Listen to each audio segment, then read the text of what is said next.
تفسیر قرآن پر مبنی پروگرام قول اللہ میر عدیل عارف کی جانب سے۔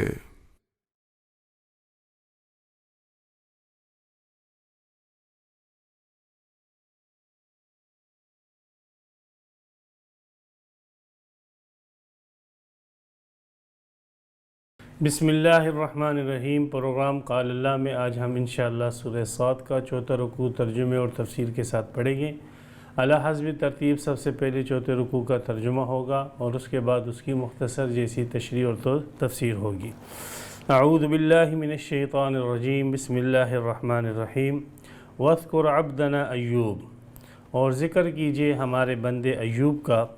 اذ نادا ربہ، جب اس نے پکارا اپنے رب کو،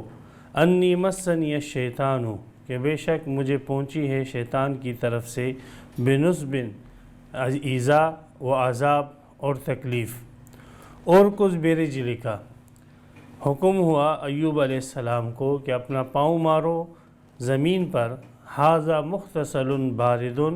یہ ٹھنڈا پانی ہے اس سے غسل کرو، وشراب، اور پیو، ووہبنا لہ اہلہ، اور ہم نے عطا کیا ایوب علیہ السلام کو اس کے گھر والے، ومثلہم معہم، اور ان کی مثل اور بھی ان کے ساتھ، رحمتا منا، ہماری طرف سے رحمت ہے، وذکرا، اور نصیحت ہے، لأولی الالباب، عقل والوں کے لیے، وخذ بیدک سخسا، اور لے لو اپنے ہاتھ میں ایک گچھا تنکوں کا، فضرب بہ، پس اس کے ساتھ مارو، ولا تحنس، اور قسم مت توڑو، انا وجدناہ صابرا، بے شک ہم نے ایوب علیہ السلام کو پایا صبر کرنے والا، نعم العبد، کیا ہی خوب بندہ تھا، انہ اواب، بے شک وہ رجوع کرنے والا تھا، واذکر عبادنا ابراہیم،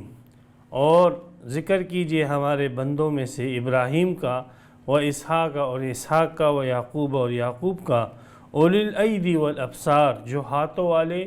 اور آنکھوں والے تھے، انا اخلصناہم، بے شک ہم نے انہیں خاص کیا تھا، بخالصۃ، ایک خاص صفت کی وجہ سے، ذکر الدار، وہ آخرت کی یاد ہے، وانہم عندنا، اور بے شک یہ حضرات ہمارے نزدیک، لمن المصطفین، چنے ہوئے لوگ تھے، الاخیار، نیک برگزیدہ لوگ تھے، واذکر اسماعیل، اور ذکر کیجئے اسماعیل کا، والیسع، اور یسع کا، وذوالکفل، اور ذوالکفل کا، وکل من الاخیار، ان میں سے ہر ایک نیک اور برگزیدہ تھا، ھذا ذکر، یہ تو ان کا ذکر ہوا، وَإِنَّ لِلْمُتَّقِينَ لَحُسْنَ مآب، اور بے شک پرہیزگاروں کے لیے بہترین ٹھکانہ ہے، جنات عدن، ہمیشہ رہنے والے باغات، مفتحۃ لہم الابواب، کہ کھولے ہوئے ہوگے ان کے لیے ان کے دروازے، متکئین فیہا، ٹیک لگائے ہوئے ہوگے جنتوں کے اندر، یدعون فیہا، مانگے گے ان جنتوں میں، بفاکہۃ کثیرہ، بہت سارے میوے، وشراب، اور شراب، وعندہم قاصرات الطرف، اور ان جنتیوں کے پاس نگاہیں جھکائی ہوئی لڑکیاں ہوگی، اطراب، ہم عمر، ھذا ما توعدون، یہ وہ ہے جس کا تمہارے ساتھ وعدہ کیا گیا ہے، لیوم الحساب، حساب کے دن، ان ھذا لرزقنا، بے شک یہ ہماری بخشش اور عطا ہے، ما لہ من نفاد، اس کے لیے اختتام کوئی نہیں، ھذا، یہ تو ذکر ہوا جنتیوں کا، وَإِنَّ لِلطَّاغِينَ لَشَرَّ مآب، اور بے شک سرکشوں کے لیے برا ٹھکانہ ہے، جہنم یصلونہا، جہنم جس میں وہ داخل ہوگے، فبئس المہاد، کیا ہی بری آرام کی جگہ ہے، ھذا فلیذوقوہ، یہ جہنمیوں کا انجام ہے، پس اس کو چکو، حمیم، گرم کھولتا ہوا پانی، وغساق، اور پیپ، وآخر من شکلہ، اور دوسرے بھی عذابات ہیں اسی کی شکل کے، اسی سے ملتے جلتے، ازواج، جوڑوں کی صورت میں، ھذا فوج مقتحم، یہ ایک جماعت ہے جو داخل ہو رہی ہے، معکم، تمہارے ساتھ، لا مرحبا بہم، ان کے لیے کوئی خوش آمدید نہیں، انہم صالوا النار، بے شک یہ آگ میں داخل ہونے والے ہیں، قالوا بل انتم، وہ کہے گے بلکہ تم، لا مرحبا بکم، تمہارے لیے کوئی خوش آمدید نہیں، انتم قدمتموہ لنا، تم ہی یہ عذاب آگے لے کر آئے تھے ہمارے لیے، فبئس القرار، کیا ہی بری ٹھہرنے کی جگہ ہے۔ قالوا، کہے گے ربنا، اے ہمارے رب، من قدم لنا ھذا، جو یہ عذاب ہمارے سامنے لے کر آیا ہے، فزدہ عذابا، پس بڑھا دے اس کے لیے عذاب، ضعفاً، دو چند کر کے، فی النار، آگ کے اندر۔ وقالوا، اور کہیں گے ما لنا، ہمیں کیا ہو گیا، لا نرى رجالا، کہ ہم نہیں دیکھ رہے ہیں ان مردوں کو، کننا نعدهم من الاشرار، جنہیں ہم شمار کرتے تھے ذلیل لوگوں میں سے، اتخذناہم سخریا، کیا ہم نے واقعی انہیں مذاق بنایا تھا، ام زاغت عنہم الابصار، یا ٹیڑھی ہو گئی ان سے نگاہیں، ان ذلک لحق، بے شک یہ سب چیزیں، یہ سب باتیں حق ہیں، تخاصم اہل النار، اہل نار کا، جہنمیوں کا جھگڑا بھی حق ہے۔ یہاں پہ سورہ صاد کا 4واں رکوع اور اس کی آیتیں 64 آیتیں جو ہے تام اور مکمل ہوئی۔ سورہ صاد کا رکوع، پہلے رکوع کے اندر نبی اکرم صلی اللہ علیہ وسلم نے دعوت دی، جو بنیادی عقائد تھے، اثبات توحید، اثبات رسالت، اثبات قیامت اور اثبات کتاب، یہ 4 بنیادی جو مضامین ہیں، ان کی طرف نبی اکرم صلی اللہ علیہ وسلم کی دعوت کا ذکر پہلے رکوع میں تھا،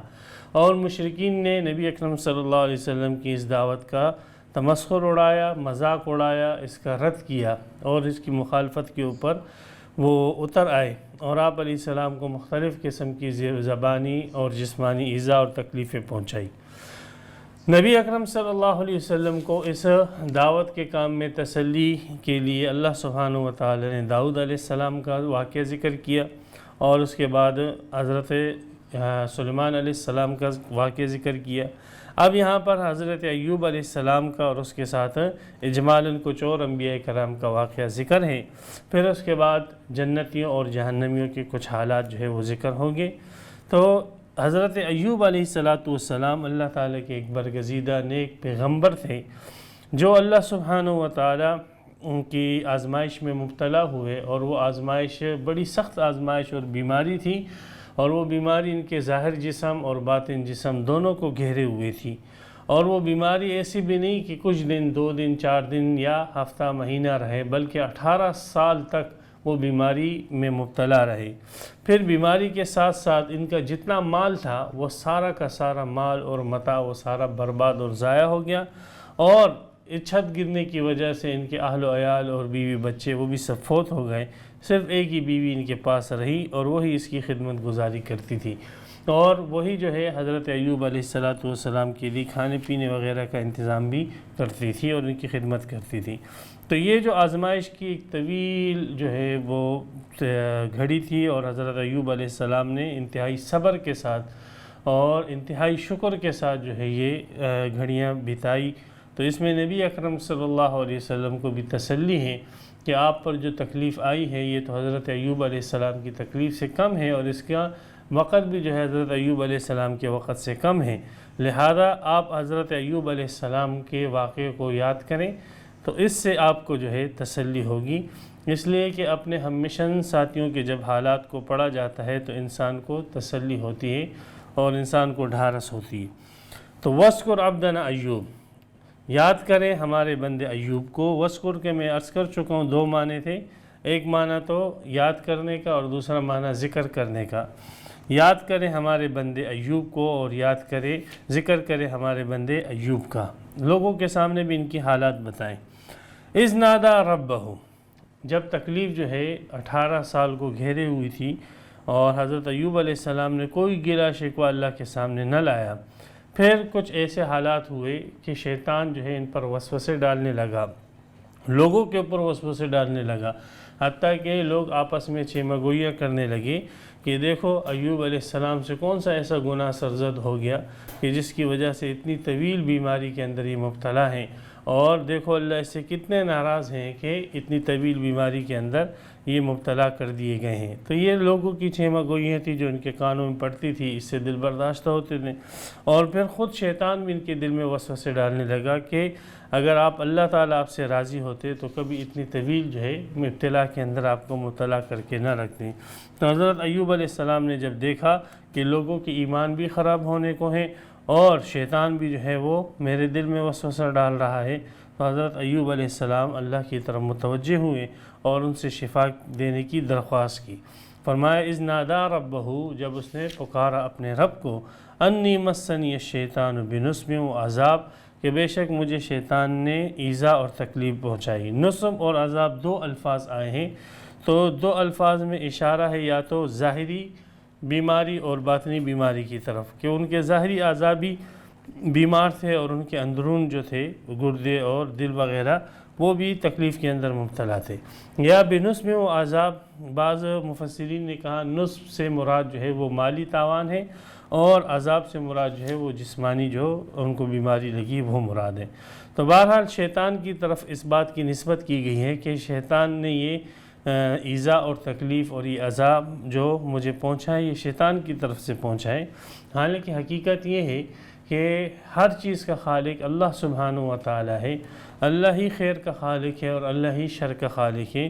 اللہ ہی نے جو ہے انبیاء کرام کو پیدا کیا، ملائک کو پیدا کیا، اور اللہ ہی نے شیطان کو پیدا کیا۔ اچھائی بھی اسی کی طرف سے اور برائی کا خالق بھی اللہ سبحانہ و تعالی ہے۔ لیکن ادب یہ سکھایا گیا ہے کہ جب بھی کوئی بری چیز ہو تو اس کی اسناد جو ہے وہ اللہ کی طرف نہ کی جائے، بلکہ اس کی اسناد اسباب دنیاویہ کی طرف کی جائے،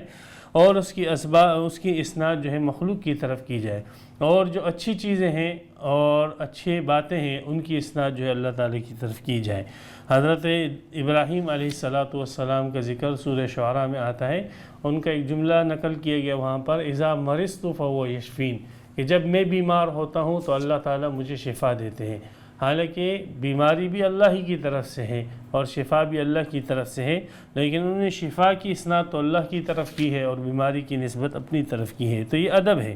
تو یہاں پر بھی عذاب اور تکلیف اور پریشانی کی اسناد جو شیطان کی طرف کی گئی ہے، اس اعتبار سے کہ یہ ظاہری سبب تھے، اور اس کے ظاہری سبب ہونے کی وجہ سے شیطان کی طرف نسبت اور اسناد کرنا ان چیزوں کی درست ہے، ورنہ حقیقت میں ان سب چیزوں کا خالق وہ اللہ تعالیٰ ہے۔ تو اللہ تعالیٰ سے جب انہوں نے یہاں پر یہ کہا بنصب و عذاب، اور سورہ انبیاء کے اندر ہے انی مسنی الضر وانت ارحم الراحمین، کہ اللہ مجھے بہت زیادہ تکلیف اور ضرر پہنچا ہے اور آپ تو ارحم الراحمین ہو اور مجھ سے اس چیز کو دور کر دو۔ تو وہاں پر اللہ تعالیٰ نے فرمایا فاستجبنا له فکشفنا عنہ، پس ہم نے اس کی وہ بیماری جو تھی وہ ایوب علیہ السلام سے دور کر دی، اور اس کا علاج ہم نے یہ بتلایا کہ ارکض برجلک، اپنی ایڑی جو ہے وہ زمین پر مارو، اپنا پاؤں زمین پر مارو، تو وہاں سے ایک ٹھنڈا پانی کا چشمہ پھوٹ پڑے گا، اور آپ نے اس پانی سے غسل بھی کرنا ہے اور آپ نے اس کو پینا بھی ہے۔ غسل کرنے سے آپ کا جو ظاہری جسم ہے اس کی بیماری ختم ہو جائے گی، اور پینے سے جو اندرونی جو بیماری ہیں وہ اس کا خاتمہ ہو جائے گا۔ تو فرمایا ھذا مختصر بارد و شراب، یہ پانی ہے غسل کے لیے، ٹھنڈا پانی ہے، و شراب، اور پینے کے لیے۔ حقیقت میں شفا دینے والی ذات اللہ سبحانہ و تعالیٰ کی ہے، اور اللہ تبارک و تعالیٰ نے ہی اس آیت میں یہ بتلا دیا کہ اگر اللہ تعالیٰ چاہے تو ایک عام پانی سے بھی لوگوں کو شفا دے، اور اتنی بڑی بیماری اور اتنا جو ہے سخت بیماری جو ہے جو 18 سال پر محیط ہے، اس طویل بیماری کو اللہ تبارک و تعالیٰ ایک عام چیز پانی سے جو ہے وہ ختم فرما رہے ہیں۔ تو یہ اللہ سبحانہ و تعالیٰ ہی حقیقتاً شفا دینے والے ہیں، باقی دوا وغیرہ کے اندر کوئی حقیقتاً شفا موجود نہیں ہے۔ جب تک اللہ کا حکم نہ ہو کوئی دوا، کوئی درود، کوئی دم وغیرہ جو ہے وہ شفا نہیں پہنچا سکتا ہے۔ حقیقی شفا دینا وہ اللہ ہی کا کام ہے۔ تو یہاں پر ایک عام چیز ہے، اللہ تعالیٰ نے اس کو حکم دیا تو وہ اس کے لیے شفا کا سبب بن چکی۔ وَوَهَبْنَا لَهُ أَهْلَهُ، تو ظاہری جو جسمانی تکلیف تھی اس کا خاتمہ ہوا، اور پھر اس کے بال بچے جو فوت ہو گئے تھے تو اللہ سبحانہ و تعالیٰ فرماتے ہیں وَوَهَبْنَا لَهُ أَهْلَهُ، ہم نے اس کو اس کے اہل و عیال بھی عطا کر دیے، جو فوت شدہ تھے ان کے بچے اور بیوی وہ بھی ہم نے ان کو زندہ کر کے دے دیے، وَمِثْلُهُم مَّعَهُمْ، اور اس کے مثل اور بھی ان کو دے دیے، یعنی جو فوت شدہ تھے وہ تو دے دیے، اس کے ساتھ ساتھ جو ہے اور بھی ان کے پوتے اور بھی جو ہے پڑ پوتے وغیرہ اور بھی جو ہے اولاد اللہ تعالیٰ نے ان کو عطا فرما دی۔ رحمت منا، یہ بیماری کا دور کر دینا اور یہ مالی تاوان کا خاتمہ کر دینا، یہ سب کے سب اللہ تعالیٰ فرماتے ہیں ہماری طرف سے رحمت ہے، یہ ہم پر کسی کا زور زبردستی نہیں ہے اور کسی کا تسلط نہیں ہے، بلکہ اللہ رحمان رحیم کا یہ کرم ہے اور اللہ نے اپنا کرم دکھایا۔ وذکر، اور اس بات کے اندر نصیحت لأولی الالباب، عقل والوں کے لیے کہ وہ اس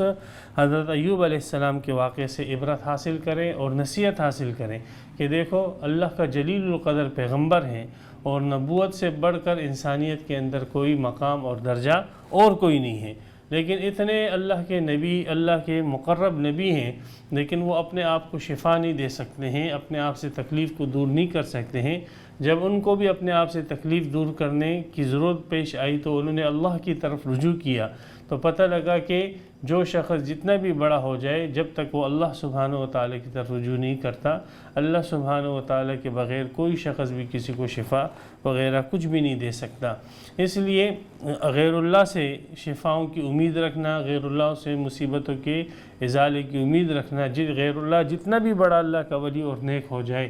کسی نبی تک وہ نہیں پہنچ سکتا۔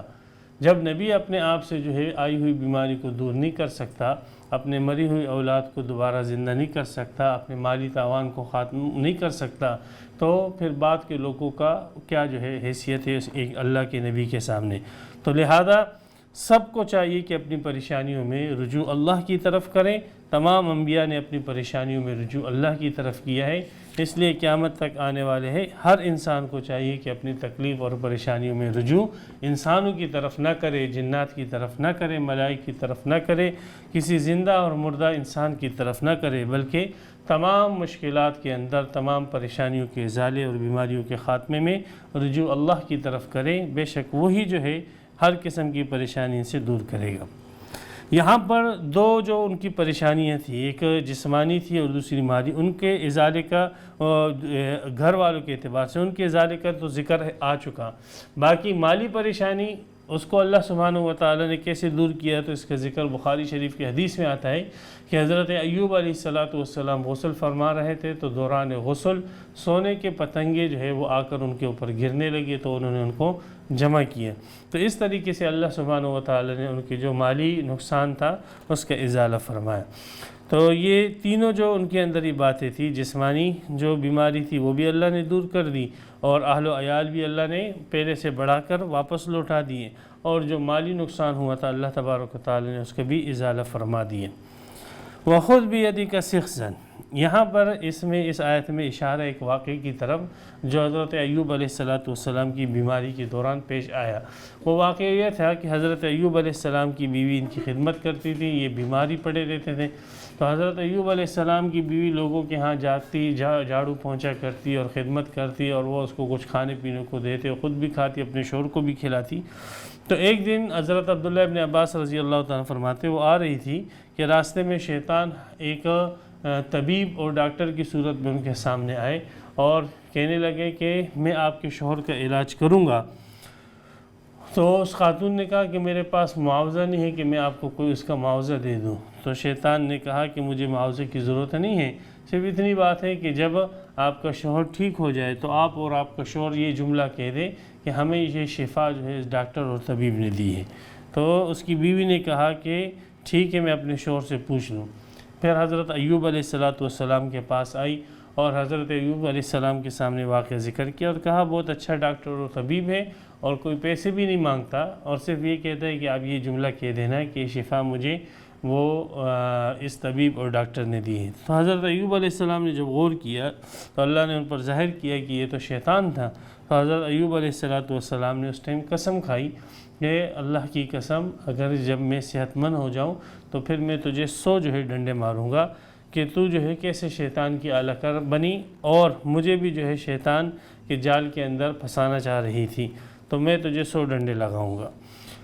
تو حضرت ایوب علیہ السلام کی اس خاتون نے خدمت بہت زیادہ کی تھی۔ 18 سال جو ہے ایک بیمار آدمی کی خدمت کرنا، ہر اعتبار سے ہر قسم کی خدمتیں کرنا، جب اپنے پرائے سارے جو ہے ساتھ چھوڑ چکے ہو تو ایسی خاتون کو یہ صلہ دینا کہ صحت مند ہونے کے بعد اس کو 100 ڈنڈے لگائے جائے، یہ مروت کے بہت ہی زیادہ خلاف ہے۔ اس لیے اللہ سبحانہ و تعالی نے اس خاتون کی قربانی کو سامنے رکھتے ہوئے اللہ تبارک و تعالی نے حضرت ایوب علیہ السلام کو ایک حیلہ بتلایا کہ آپ نے قسم بھی نہیں توڑنی ہے، قسم بھی پوری کرنی ہے، اور اس خاتون کو ایذا اور تکلیف بھی نہ ہو۔ لہذا آپ یوں کر لو کہ 100 جو ہے تنکے لے لو، ایک جھاڑو کی شکل بن جائے گی، 100 تنکے لے لو اور وہ 100 تنکے لے کر اس خاتون کو ایک بارگی مار دو۔ تو اس سے یہ ہوگا کہ آپ کی قسم پوری ہو جائے گی۔ آپ نے کہا میں 100 ڈنڈے ماروں گا، تو یہ تنکے جو ہے یہ بھی ڈنڈے کی ایک ادنیٰ قسم ہی ہوتی ہے، لہذا آپ کی قسم بھی پوری ہو جائے گی اور اس خاتون کو کوئی ایذا اور تکلیف بھی نہیں ہوگی۔ تو یہ حیلہ اللہ تبارک و تعالی نے حضرت ایوب علیہ السلام کو بتلایا۔ وَخُذْ بِيَدِكَ سِخْسًا، اور لے لو اپنے ہاتھ میں سخس، ایک گچھا، ایک گھٹا تنکوں کا، فَضْرِبْ بِهِ، اور وہ دے مارو اس خاتون کو، وَلَا تَحْنَثْ، اور قسم مت توڑو۔ اس کے اندر اس آیت کے اس حصے میں ایک تو یہ بتلا دیا کہ وَلَا تَحْنَثْ، قسم نہیں توڑنی چاہیے۔ قسم توڑنا جو ہے یہ کبیرہ گناہوں میں سے ہے۔ اگر کسی شخص نے قسم کھائی اور پھر قسم توڑنے کے بعد اس کو توڑ دیا تو یہ بہت بڑا مجرم ہے، اور جب تک یہ توبہ نہ کرے اور اللہ سبحانہ و تعالیٰ سے اپنے اس قسم توڑنے کے گناہ کی معافی نہ مانگی، یہ فاسق شمار کیا جائے گا۔ تو یہاں پر بھی یہ فرمایا کہ جو بھی قسم کھاؤ وَلَا تَحْنَثْ، قسم کو آپ نے نہیں توڑنا ہے، قسم آپ نے پوری کرنی ہے۔ تو ایک تو اس سے مسئلہ معلوم ہوا کہ قسم توڑنا جو ہے وہ حرام ہے، قسم کو پورا کرنا چاہیے۔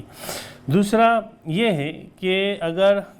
دوسرا مسئلہ اس سے معلوم ہوا کہ اگر کوئی شخص قسم کھا لیتا ہے اور اس قسم کے پورا کرنے میں کسی کے لیے ایذا اور تکلیف ہوتی ہے،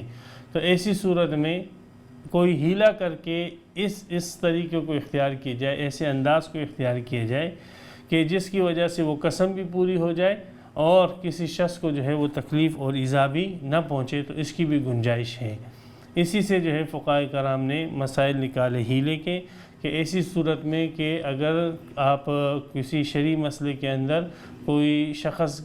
جو ہے وہ تنگی کے اندر مبتلا ہو رہا ہے، پریشانی میں مبتلا ہو رہا ہے، مثال کے طور پہ اس نے قسم کوئی ایسی کھا لی، کوئی شخص ہے کہ اس نے ایسی قسم کھا لی، مثال کے طور پہ کہتا ہے کہ میں جس عورت سے بھی شادی کروں اس کو 3 طلاق، تو اس قسم کی قسمیں کھا لینے سے جو ہے وہ اپنے اوپر تنگی لے کر آتا ہے، پریشان ہو جاتا ہے۔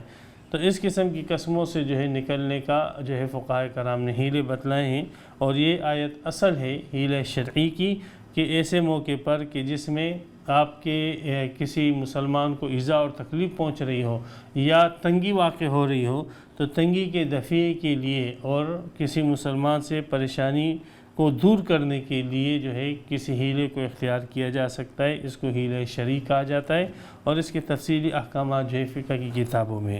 ہاں، کوئی ایسا ہیلہ کرنا کہ جس ہیلے کی وجہ سے آپ اللہ تعالیٰ کے فرائض کو اپنے آپ سے ساقط کرو، اللہ کے واجبات کو اپنے آپ سے ساقط کرو، تو ایسے ہیلہ کرنا بالاتفاق اور بالاجماع وہ ناجائز اور حرام ہے۔ تو بہرحال یہاں پر جس ہیلے کی اجازت آئی ہے وہ ہیلہ صرف اتنا ہی ہے کہ تنگی کے موقع پر اور پریشانی کے موقع پر اگر آپ کی قسم یا کسی قول اور فعل کی وجہ سے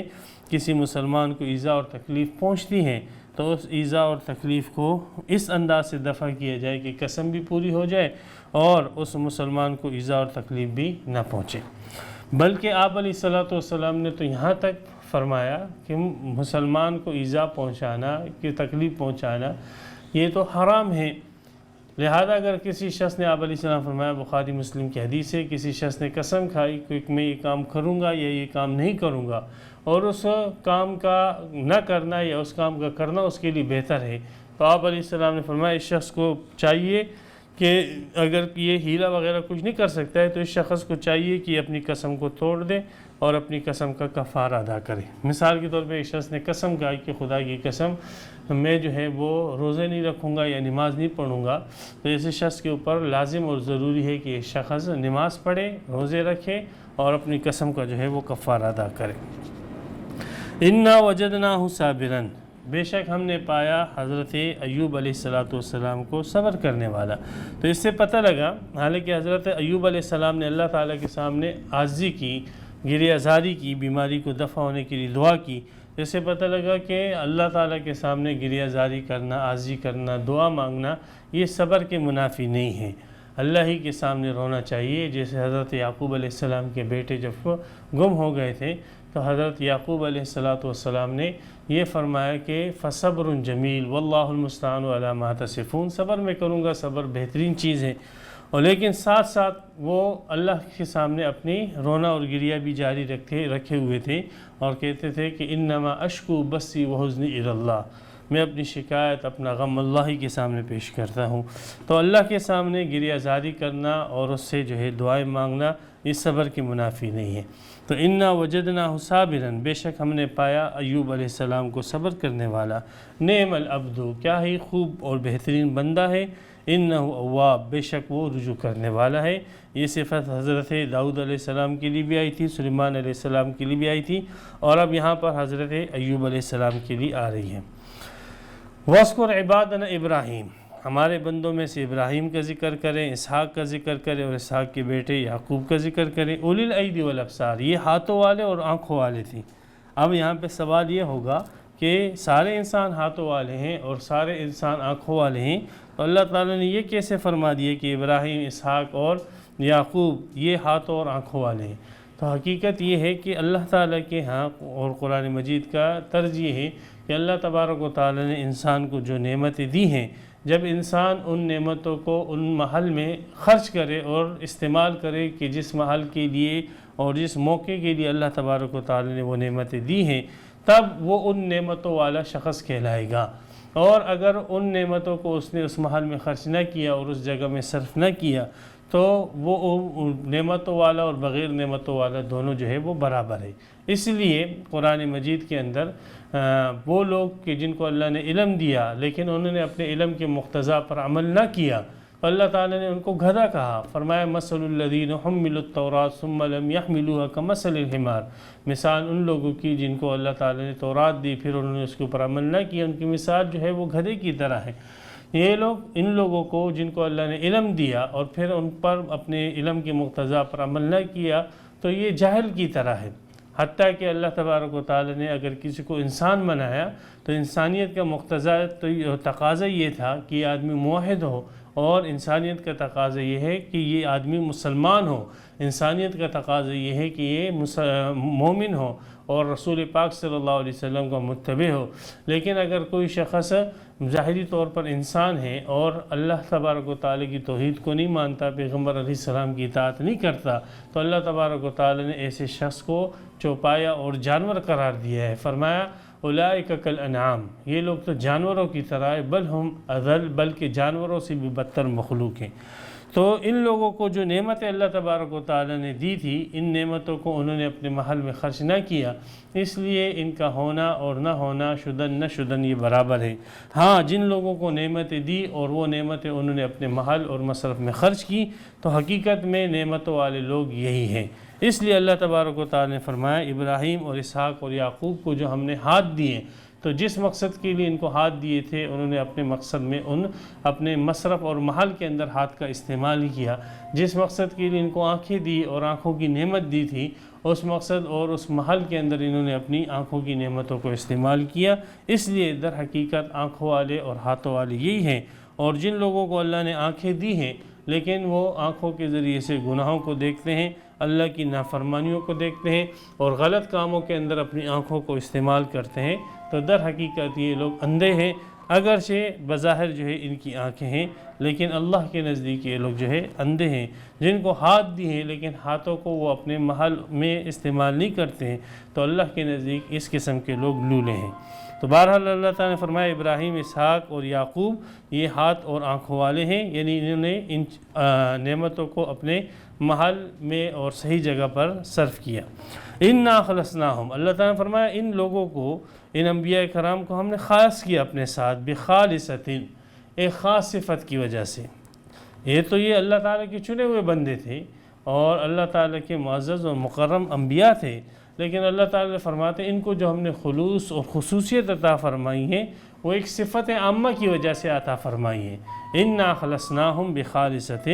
ہم نے ان کو خاص کیا ہے ایک صفت کی وجہ سے، اور وہ صفت کیا ہے؟ ذکر الدار، وہ ہے گھر کی یاد، آخرت کی یاد.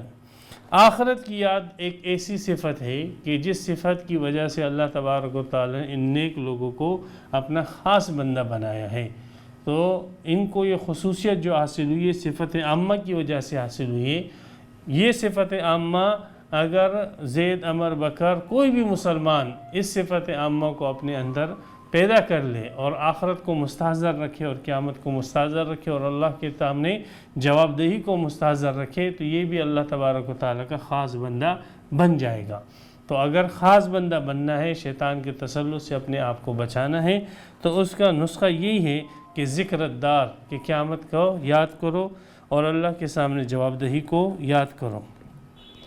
وَإِنَّهُمْ عِنْدَنَا لَمِنَ الْمُصْطَفَيْنَ۔ اب صفت عامہ کی وجہ سے تو ہم نے اس کو خاص کیا ہے، لیکن کوئی یہ نہ سمجھے کہ یہ عام مسلمانوں یا عام موحدین کی طرح نہیں، بلکہ یہ تو ہمارے ہاں چنے ہوئے بندے ہیں، یہ تو انبیاء ہیں، یہ تو منتخب شدہ جو ہے بندے ہیں، الاخیار اور نیک لوگ ہیں، یہ تو برگزیدہ لوگ ہیں، تو یہ تو چنے ہوئے ہیں۔ ہاں، جو ان کو خلوص اور خصوصیت حاصل ہوئی ہے وہ صفت عامہ کی وجہ سے ہوئی ہے، وہ آپ بھی اپنے اندر پیدا کرو تو آپ بھی اللہ تعالیٰ کے خاص بندے بن سکتے ہو۔ وَاذْكُرْ إِسْمَاعِيلَ وَالْيَسَعَ وَذَا الْكِفْلِ۔ نیک لوگوں کے تذکرے میں حضرت اسماعیل کا بھی ذکر کریں، یسع کا بھی ذکر کریں۔ اسماعیل کو تو سب جانتے ہیں، حضرت ابراہیم علیہ السلام کے بیٹے تھے، اور یسع جو تھے یہ حضرت ادریس علیہ السلام کے دور میں تھے۔ حضرت ادریس علیہ السلام کو حکم ہوا کہ یسع کو بھی اپنے ساتھ دعوت اللہ میں اپنا ساتھی بنا لو۔ تو یہ جب حضرت الیاس علیہ السلام جو ہے ان کے پاس آئے، حضرت ادریس علیہ السلام ان کے پاس آئے تو ان کو دیکھا کہ یہ جو ہے وہ ہل چلا رہے تھے، تو حضرت ادریس علیہ السلام نے اپنی چادر ان کے اوپر ڈالی اور ان کو اپنے ساتھ لے لیا، اور حضرت ادریس علیہ السلام کی خدمت میں تقریباً 10-12 سال یہ رہے۔ اور اس کا ذکر جو ہے تورات وغیرہ کے اندر وہ یوشع کے نام سے آتا ہے، اور قرآن مجید میں اس کا ذکر یسع کے نام سے آتا ہے۔ اور پھر اللہ تبارک و تعالی نے حضرت ادریس علیہ السلام کے رفعت کے بعد، اٹھانے کے بعد، حضرت یسع علیہ السلام کو اس کی قوم کی طرف مبعوث فرمایا۔ اس کے بعد تیسری شخصیت ہے ذوالکفل۔ ذوالکفل کا نام کیا تھا کچھ معلوم نہیں، کفل کہتے ہیں بوجھ کو، تو یہ لقب ہی اس کا نام پڑ گیا، اور وہ لقب ایسے نام پڑ گیا جیسے ابو ہریرہ جو ہے صحابی کا نام پڑ گیا، اور اصل نام کے اندر ہی بہت اختلاف آ گیا محدثین کا کہ اصل نام کیا ہے۔ تو اسی طریقے سے ذوالکفل کا نام کیا تھا واللہ عالم، لیکن یہ کفل بوجھ کو کہتے ہیں، اور یہ لقب اس کا بنا ہے کہ انہوں نے اپنے اوپر ایک بوجھ لاد دیا تھا۔ وہ بوجھ کیا تھا؟ تو حضرت ابو موسیٰ اشعری رضی اللہ تعالیٰ عنہ، مجاہد، اکرمہ رحمہ اللہ، یہ حضرات فرماتے ہیں کہ یہ اللہ کا نبی نہیں تھا، بلکہ یہ ایک نیک آدمی تھا، اور ایک اللہ کے نبی کے دور میں یہ تھا، ایک بنی اسرائیل کے نبی تھے، رسول تھے، اس کے دور میں تھا۔ تو جب اس نبی کی رحلت کا وقت قریب آیا تو انہوں نے فرمایا کہ اب میرا جانشین کون بننا چاہتا ہے؟ سب نے کہا ہم آپ کے جانشین بننا چاہتے ہیں۔ تو انہوں نے فرمایا کہ میرا جانشین ایسا شخص بنے جو رات کو نہ سوئے، پوری رات اللہ کی عبادت کرے، اور دن کو لوگوں کے درمیان جو ہے وہ فیصلے کرے، اور دن کے وقت جو ہے وہ روزے رکھے۔ یہ 3 کام جو کرے گا تو میرا جانشین بن سکتا ہے،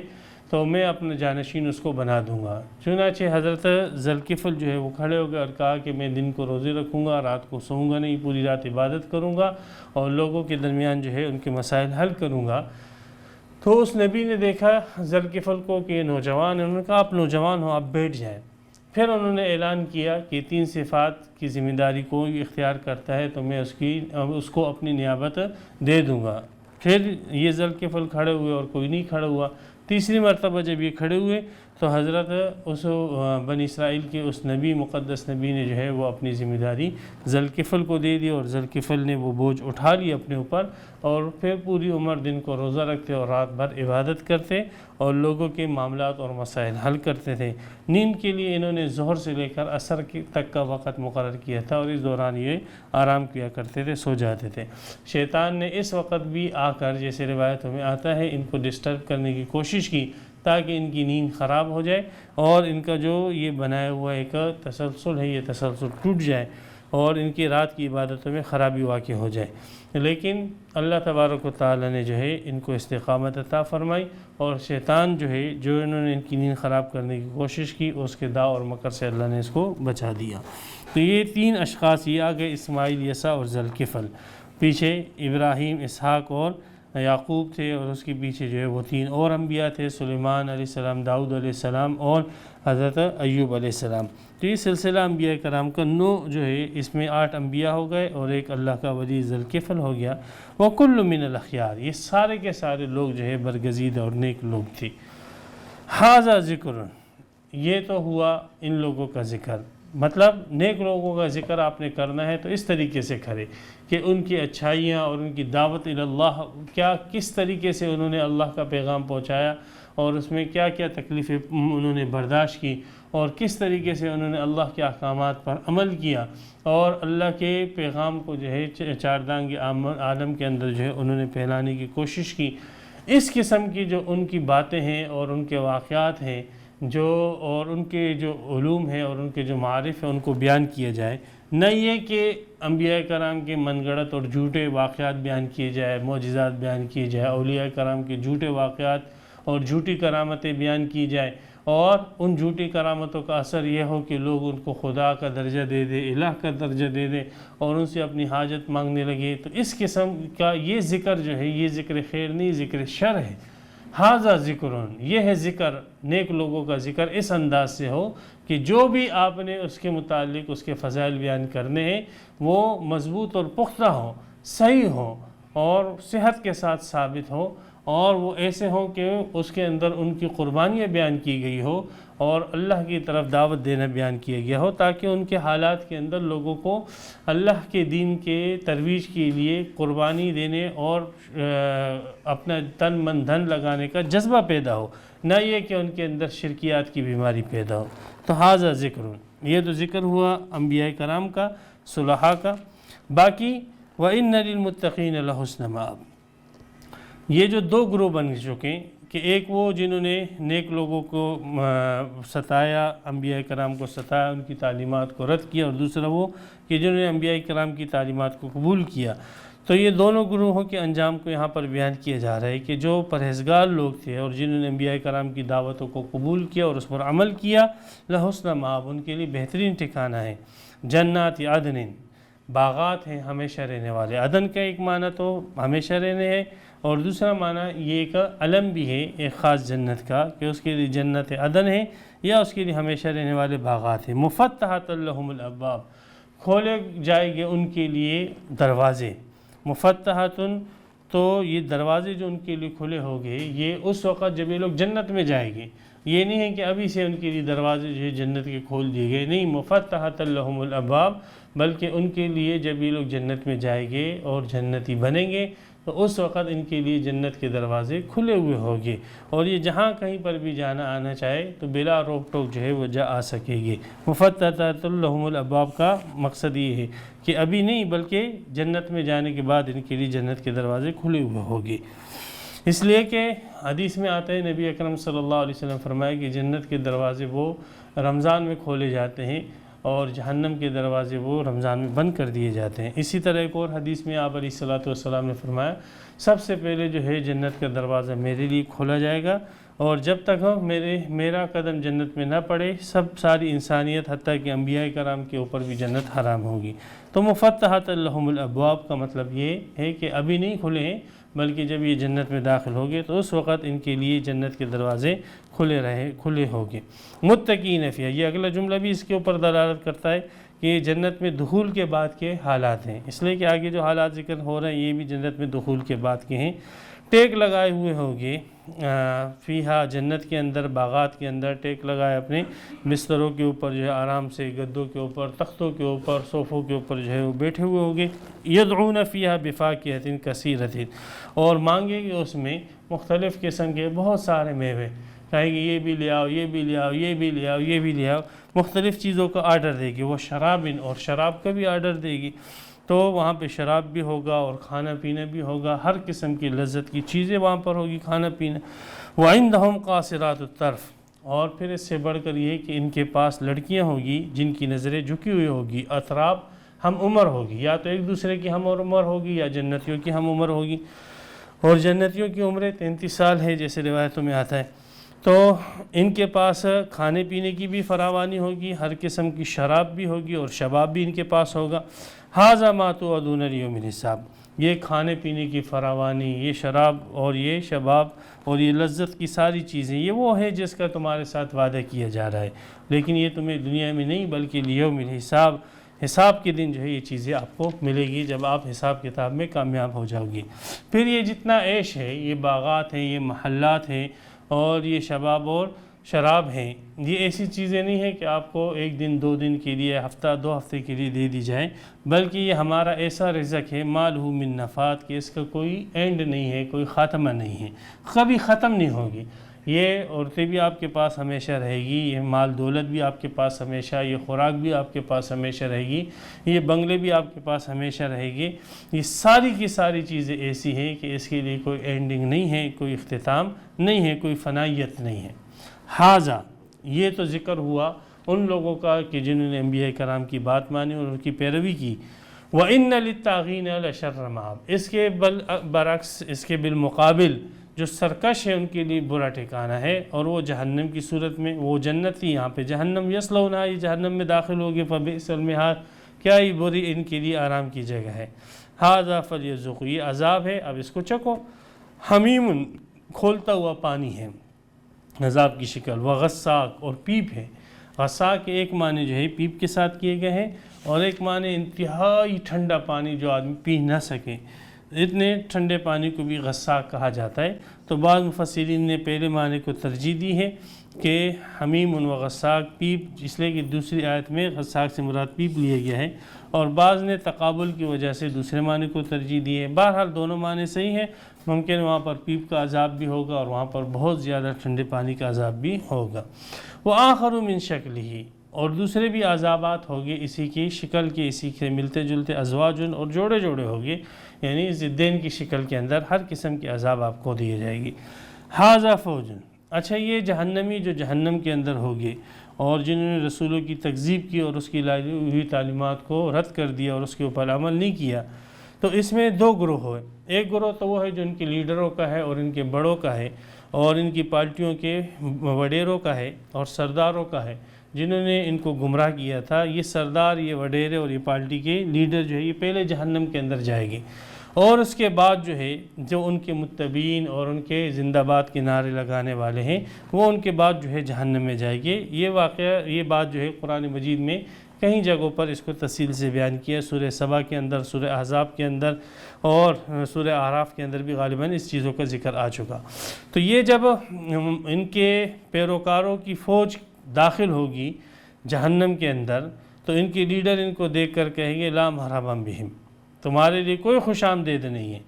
تمہارے لیے کوئی سہولت کی جگہ نہیں ہے، تمہارے لیے کوئی اچھائی نہیں ہے۔ انہم سال النار، تم بھی جو ہے اب آگ کے اندر داخل ہوگے، تم بھی جو ہے ہماری طرح بدبخت ہی رہو گے۔ قالوا بل انتم، تو وہ جو ان کے پیروکار ہوگے اور جو دنیا میں ان کے زندہ باد اور جیوے جیوے کے نعرے لگاتے تھے، وہ کہے کہ بل انتم لا مرحبا بکم، بلکہ تمہارے لیے کوئی خوش آمدید نہیں ہے، تمہارے لیے کوئی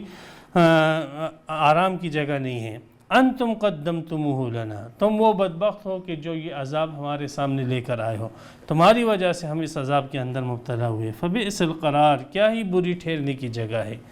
پھر یہ پیروکار جو ہے اپنے ان وڈیروں کے لیے اور اپنے سرداروں کے خلاف جو ہے اللہ تعالیٰ سے بددعا کریں گے اور کہیں گے ہمارے رب